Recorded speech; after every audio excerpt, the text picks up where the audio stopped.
ජනාධිපතිතුමා ගරු කතානායකතුමනි විශේෂයෙන්ම මම හිතන්නේ මෑත ඉතිහාසයේ අපි ඉදිරිපත් කරන ලබන විශාලතම පරිපූර්ණක ඇස්තමේන්තුව අද පාර්ලිමේන්තුවේ ඉදිරිපත් කළා තිබෙනවා. අපි පහුගිය 5 වෙනිදා 2026 වසරට අවශ්‍ය වෙන අයවැය ලේඛනය මේ පාර්ලිමේන්තුවේ සම්මත කරගත්තා. දීර්ඝ විවාදකින් පසුව. හැබැයි ඉතාමත් කෙටි කාලයක් තුළ අපිට නැවත බිලියන 500ක පරිපූර්ණක ඇස්තමේන්තුවක් ඉදිරිපත් කරන්න සිද්ධ වෙලා තිබෙනවා. මම හිතන්නේ මේ පාර්ලිමේන්තුවේ හැමදෙනාම පිළිගන්නවා එවැනි පරිපූර්ණක ඇස්තමේන්තුවක් අපිට අවශ්‍ය බව. මේ ඇති වී තිබෙන ආපදා තත්ත්වයෙන් අපේ සාමාන්‍ය ජනතාවගේ ජීවිතය යලි සක්‍රිය කරන්නත් ඒ වගේම අපේ ආර්ථිකයට යලි පණ ලබා දීම සඳහාත් මා හිතනවා මෙවැනි පරිපූර්ණක ඇස්තමේන්තුවක් අවශ්‍ය බව මේ පාර්ලිමේන්තුවේ හැමදෙනාම පිළිගන්නවා. නමුත් මා දන්නවා පාර්ලිමේන්තුවේ මේ පිළිබඳ සංවාදනෝත් එළිය සංවාදයක් තිබෙනවා. මේ බිලියන 500 හේතු කොටගෙන ආර්ථිකය කඩා වැටෙනවා කියලා අප්‍රේල් වෙනකොට.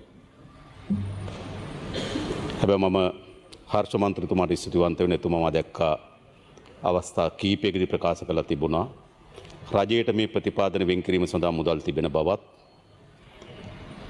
ඒ වගේම ඔහු ආධාර ගැනත් ඔහුගේ ප්‍රකාශයක් ඉදිරිපත් කළා තිබුණා ඊට වඩා වැඩියෙන් ආයෝජන කෙරෙහි අවධානය යොමු කරන්න ඕන කියන ප්‍රකාශයත් ඔබතුමා කරලා තිබුණ එක වැදගත්. ඒ නිසා මා ඉස්සරළම යම් පැහැදිලිවීම කරන්න ඕන මේ සමාජයේ අනියත බියක් හදනවා මෙවැනි විශාල මුදල් ප්‍රමාණයක් පරිපූර්ණක ඇස්තමේන්තුවක් හරහා ඉදිරිපත් කිරීම තුළින් ආර්ථිකයේ විශාල තරජනයකට මුහුණ දෙනවා කියලා. ඒ නිසා මම දැක්ක අප්‍රේල් වලදී නේද වැටෙනවා නේද ආර්ථිකය කඩා වැටෙනවා කියලා මම හිතන ඔබතුමා ගියත් දැන් අර අභ්‍යන්තර සාකච්ඡාවක් තිබුණේ ඔබතුමාලගේ පක්ෂේ.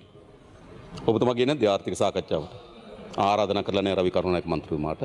ඒ සාකච්ඡාවේදී කියලා තියෙනවා දැන් අප්‍රේල් වල මේක වැටෙනවා කියලා.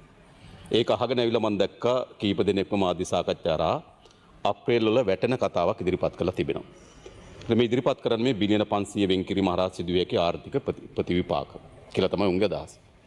හැබැයි අපි තාමත් හොඳින් මූල්‍ය විනයක් සහ ඉලක්කයක් සහිත වැඩ කරපු ආණ්ඩුවක්.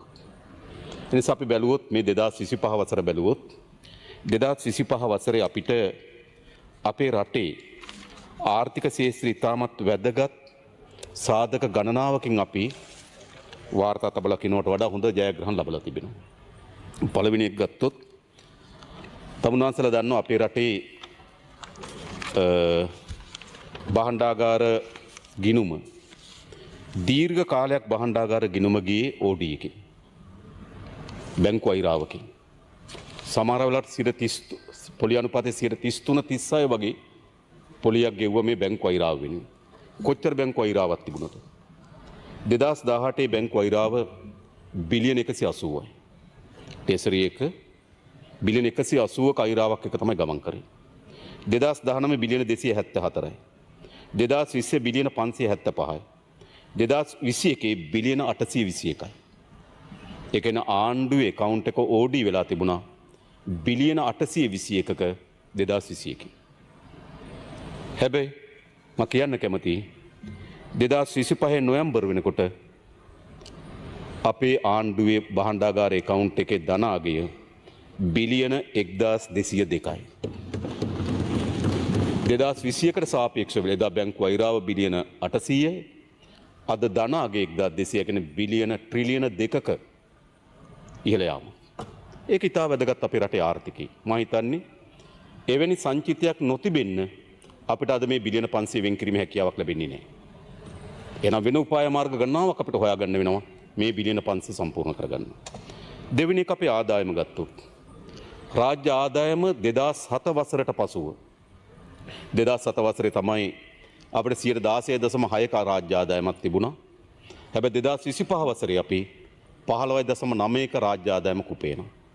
ඒ කියන්නේ 2007න් පසුව ලංකාවේ වැඩිම ආදායම් ප්‍රමාණය මේ වසරේ උපයනවා. ඒ ආර්ථික හයිය අපිට අවශ්‍ය මේ අර්බුදයට මුහුණ දෙන්න. තුන්වෙනිව අයවැය හිගය. අයවැය හිගය බලුත් 1977න් පසුව 1977 තමයි අවසානයේදී 4.5ක අයවැය ගියක් තිබුණේ. 77න් පසුව 4.5ට වඩා වැඩි අයවැය ගියන් තිබුණේ. සමහර කාලවල 10.8 දක්වා 2014-13 කාලේ ගමන් කරලා තිබුණා.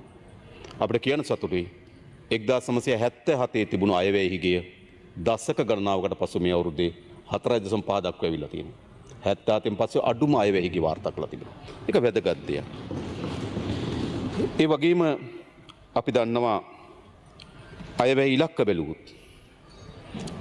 බැලුවොත් මුළු අපේ අයවැය ඉතිහාසයේම ආදායම් ඉලක්ක අභිභවා ගියපු අවුරුද්ද බවට මේ අවුරුද්ද පත් වෙලා තිබෙනවා. මුළු ඉතිහාසයේම හැමදාම අයවැය ලේඛනෙන් ආදායම් අපේක්ෂා කරනවා. හැබැයි ආදායම් උපයාගන්නේ නැහැ.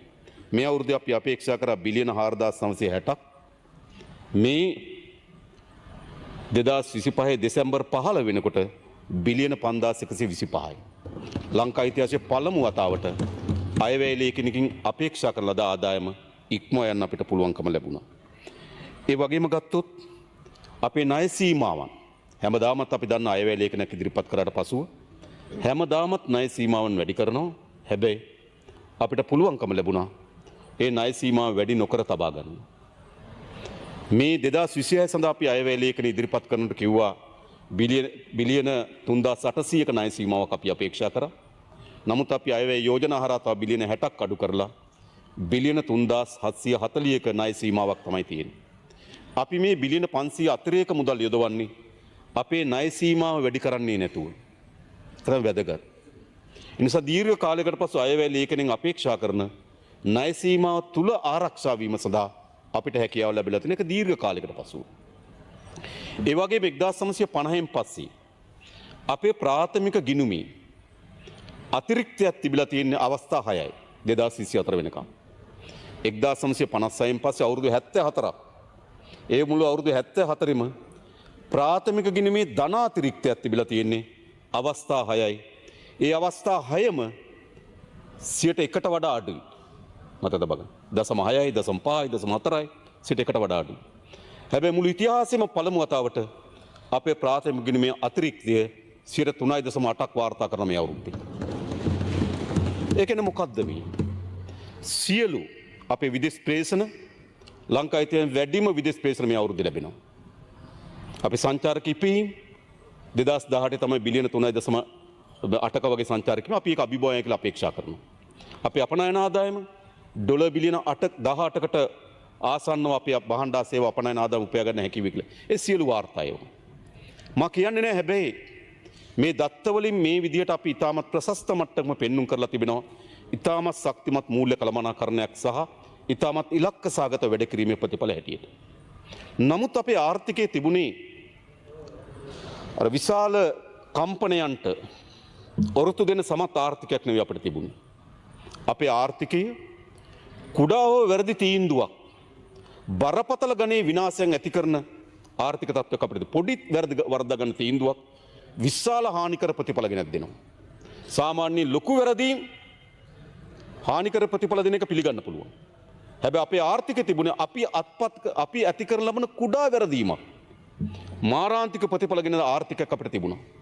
ඒ නිසා අපි මේ අපේ ගත වුණු මාස 14ක් 15කට ආසන කාලය ඇතුළත අපි ඉතාමත් සංයමී වරදගන්නේ නැතුව ඉතාමත් සියුම් තැන් පව අධ්‍යයනය කරමින් මෙදියත් වෙමින් අපි ආර්ථික ස්ථායීභාවයකට ගෙනත් තියෙනවා. මම හිතන්නේ කවුරුත් පිළිගන්නවා. කාටවත් ප්‍රතික්‍රියා කරන්න බෑ. හැබැයි එවැනි ආර්ථික ස්ථායීභාවයක් ඇතුළේදී තමයි අපිට මේ ප්‍රහාරය එල්ල වෙලා තිබෙන්නේ. මේක ප්‍රහාරයක් ආර්ථිකයටත් අපේ ජන ජීවිතයටත් අපේ පරිසර පද්ධතියටත් මේක ප්‍රහාරයක්. ඒතර අපි පූර්ව වශයෙන් අපි හිටියේ නැත්තම් මෙවැනි ආර්ථික වශයෙන් ශක්තිමත් සහ ස්ථාවර තැනක අපිට මේකට මුහුණ දෙන්න බෑ. අපිට මුහුණ දීම සඳහා ධෛර්යය විශ්වාසය නිර්මාණය කරන්නේ අපි සතුව මේ වෙනකොට අපි අත්පත් කරගෙන තියෙන ආර්ථික ස්ථාවරභාවයේ ස්වභාවය. ඒක වැදගත්. නමුත් අපි දන්නවා මෙවැනි ප්‍රහාරයකට ඔරොත්තු දීමේ මට්ටමට මේ ආර්ථිකය වර්ධනය වෙමින් නොතිබුණු බව අපි දන්නවා. අපි ක්‍රමානුකූලව බිඳ වැටුණු රටක් පියවරෙන් පියවර ස්ථායීභාවය සඳහා ගොඩනගමින් තිබුණු වෙලාවක තමයි මේ කම්පනය අපේ ආර්ථිකයට ගෙනත් දීලා තියෙන්නේ. ඒ නිසා දැන් තවත් අපි මේ ආර්ථිකයට මේ ඇති වී තිබෙන කම්පනය සමනය කර ගැනීම සඳහා අවශ්‍ය වෙන ඉතාම සියුම් මැදිහත් වීම අපි මේ ආර්ථික කළමනාකරණය කරගත යුතුයි. හැබැයි ආර්ථිකයක් මොකටද? ආර්ථිකයක් මොකටද? මසුරු සිටානෝ වගේ සියල්ල එකතු කරමින් ධනෙ එක්රැස් කරගැනීම නෙවෙයි ආර්ථිකයක් කියන්නේ. ආර්ථිකයක් කියන ආර්ථිකය ලබා ගන්නා යම් හෝ ප්‍රතිලාභයක් තිබෙනවා නම් ඒ ප්‍රතිලාභය පෙරලා ජනතාවට ගලාගෙන යා යුතුයි. එහෙම නැතුව භාණ්ඩාගාරයේ ධනය ධන උනායි කියලා භාණ්ඩාගාරයේ ට්‍රිලියන ගණන් අතිරික්තයක් තිබුණයි කියන එකේ මොකද ජනතාවට ලැබෙන ප්‍රතිලාභ. ඒ නිසා අපි ආර්ථිකය අත්පත් කරගන්න කුඩා හෝ ජයග්‍රහණයක් තිබෙනවා නම් ඒ ජයග්‍රහණය ජනතාවට ගලාගෙන යා යුතුයි. ඒක තමයි අපි ස්ථාවරය. ඉතින් අපි හිතනවා මේ ආපදා තත්වයේදී අපි සතුව තිබුණු ට්‍රිලියන 1.2ක් වන සංචිත උපයෝග කරගත යුතුයි ජනතාවට ආධාර ලබා දෙන්න. ඒක අපි අත්තරින්නේ. මොකද මේට ඉතිහාසයේ තිබුණේ අපේ ආණ්ඩු බලයේ තියෙන අය ලොකු හැඳි වලින් බෙදාගත් ඉතිහාසයක් තිබෙනවා. බලන්න අර නිවාස ගිනි තිබ්බට පසුව ඒ නිවාස වලට වන්දි දුන්නේ කොහොමද කියලා. සාධාරණද? මේ පාර්ලිමේන්තු මන්ත්‍රීවරුන්ට, ඇමතිවරුන්ට, සභාපතිවරුන්ට, පළාත් සභාවට මන්ත්‍රීවරුන්ට කොහොමද දීලා තියෙන්නේ වන්දි? මිලියන 150 නේද? මිලියන 100, මිලියන 50, 60 එහෙම ගෙවලා තියෙනවා. එයි හැන්ද තිබුණේ ඒගොල්ලෝ ගාව. හැන්ද ඒගොල්ලෝ ගාව තියෙනකොට මේ රටේ හැමදාම පූර්වාදර්ශ වෙලා තිබුණේ තමන් විශාල පංගුවක් බෙදාගෙන පූර්වාදර්ශයක් තිබුණා. ජනතාවට පුඩා හැඳි වලින් බෙදනවා. ලක්ෂ එකමාරක් දෙනවා ගයක් හදාගෙන ඔබතුමා දන්න මන්නාරමේ පහුගිය කාලේ කීයද ලක්ෂ එකමාරේ දුන්නේ. ඒකෙන් ගෙදර යන්න රුපියල් 10000ක් දෙනවා. ඒ 10000ත් අර ලක්ෂ එකමාරෙන් අර එකමාරෙන් අඩු කරගන්නවා. අතිරික්ත මොකද්ද කලින් දීපු මුදල කියලා. මෙහෙමනේ තිබුණේ.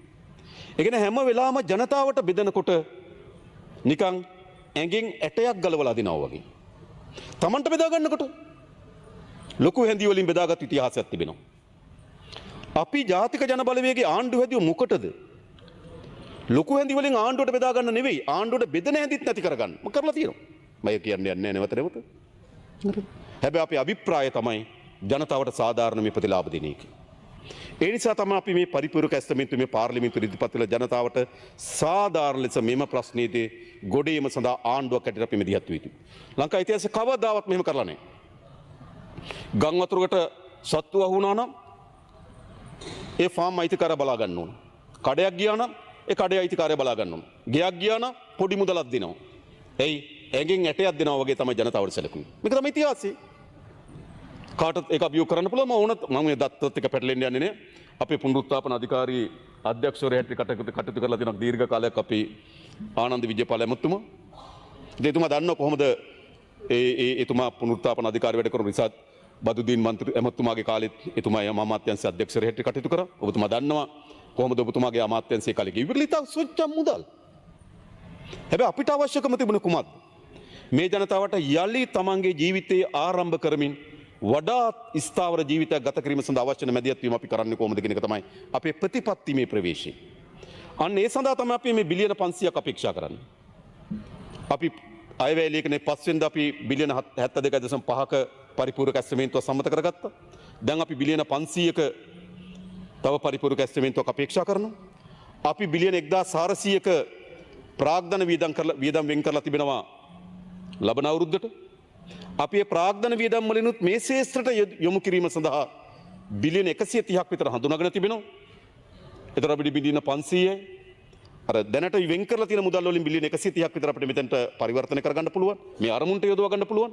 ඒතර බිලියන 630යි. ඊට පස්සේ අපි අතන බිලියන 72ක් වෙනකන් බිලියන 700කට ආසන්න මුදලක් අපි මේ ගොඩේම සඳහා අවශ්‍ය වෙන මුළු ප්‍රතිපාදන වෙන් කරලා තිබෙනවා. අපි ලෝක බැංකුවට ඔවුන් අපිට දල ලෙස මේ පිළිබඳ සමීක්ෂණය කළ වාර්තාවක් අපිට සඳ ලබා දෙවි. මේ වාර්තාවෙන් බලා ගන්න පුළුවන් සමස්ත හානිය ප්‍රමාණය. ඉතින් අපි හානිය ප්‍රමාණය නැවත මේක ප්‍රතිස්ථාපනය කිරීම සඳහා අවශ්‍ය වෙන මම හිතා රජයක් හැටියට වෙන් කරපු බිලියන 700කට ආසන්න මුදල් බිලියන 700කට ආසන්න ප්‍රමාණයක් අපි වෙන් කරලා තියෙනවා මේ ව්‍යාපෘතියෙන් ජනතාව සහ නේද මේ කාර්යෙන් ගොඩේම සඳහා. ඒක වැදගත්.